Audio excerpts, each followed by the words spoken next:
खिड़की के पास खड़ी सिमरन सोच रही थी, भाई दूज आने वाली है, पर इस बार न तो माँ ने फ़ोन करके भैया के आने की बात कही और न ही मुझे आने को बोला। ऐसा कैसे हो सकता है? हे भगवान, बस ठीक हो सब कुछ।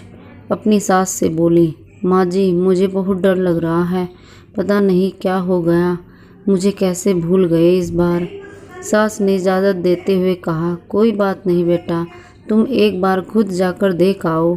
सास की आज्ञा मिलने भर की देर थी कि सिमरन अपने पति के साथ मायके आ पहुंची, परंतु इस बार घर के अंदर कदम रखते ही उसे सब कुछ बदला सा महसूस हुआ। पहले जहां उसे देखते ही माँ पिताजी के चेहरे खुशी से खिल उठते थे, इस बार उन पर परेशानी की झलक साफ दिखाई दे रही थी। पहले भाभी उसे देखते ही दौड़ी चली आती और प्यार से गले लगा लेती थी, पर इस बार दूर से ही एक हल्की सी मुस्कान दे डाली।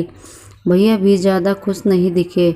सिमरन ने जैसे तैसे एक रात बिताई, परंतु अगले दिन जैसे ही उसके पति उसे मायके छोड़ वापस गए, उसने अपनी माँ से बात की। तब उन्होंने बताया, इस बार कोरोना के चलते भैया का काम बिल्कुल बंद हो गया, ऊपर से और समस्याएं।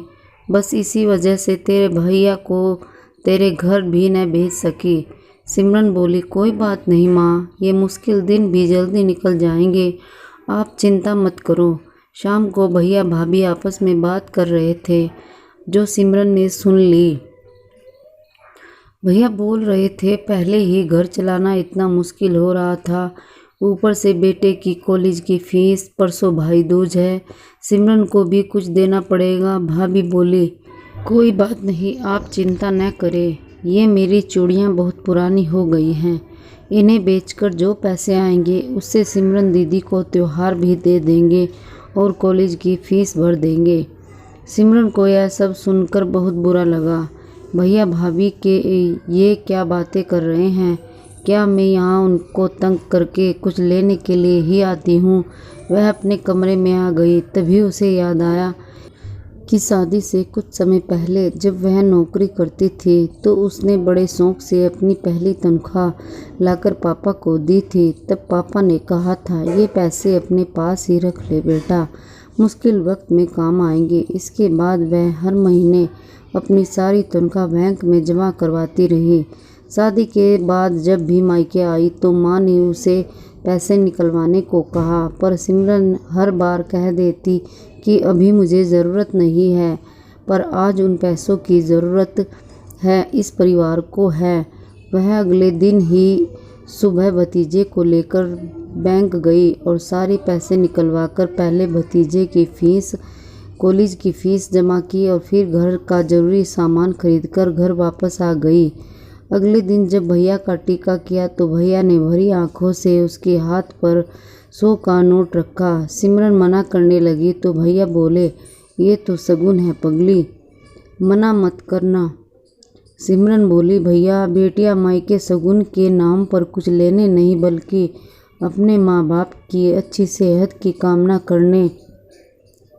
भैया भाभी को माँ बाप की सेवा करते थे, ढेरों दुआएं देने, और बड़े होते भतीजे भतीजों की नज़र उतारने आती हैं। जितनी बार मायके की दहलीज पार करती हैं, ईश्वर से उस दहलीज की सलामती की दुआएं मांगती हैं। जब मुझे देख माँ बापा के चेहरे पर रौनक आ जाती है, भाभी दौड़कर गले लगाती है, आप लाड़ लड़ाते हो, मुझे मेरा सुकून मिल जाता है। अगले दिन सिमरन ने मायके से विदा लेकर ससुराल जाने के लिए जैसे ही दहलीज के पार कदम रखा कि भैया का फ़ोन बज उठा।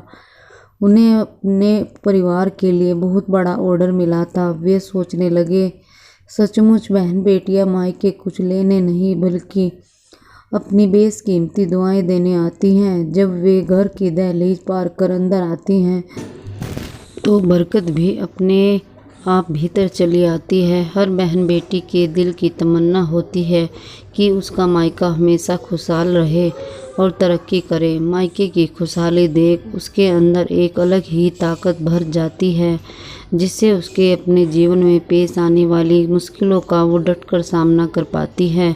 भैया की आंखों से खुशी के आंसू बहने लगे। दोस्तों, भाई बहन की ये कहानी आपको कैसी लगी कमेंट में ज़रूर बताएं। और बेटियां अपने घर शगुन के तौर पर खुशहाली लेकर आती हैं।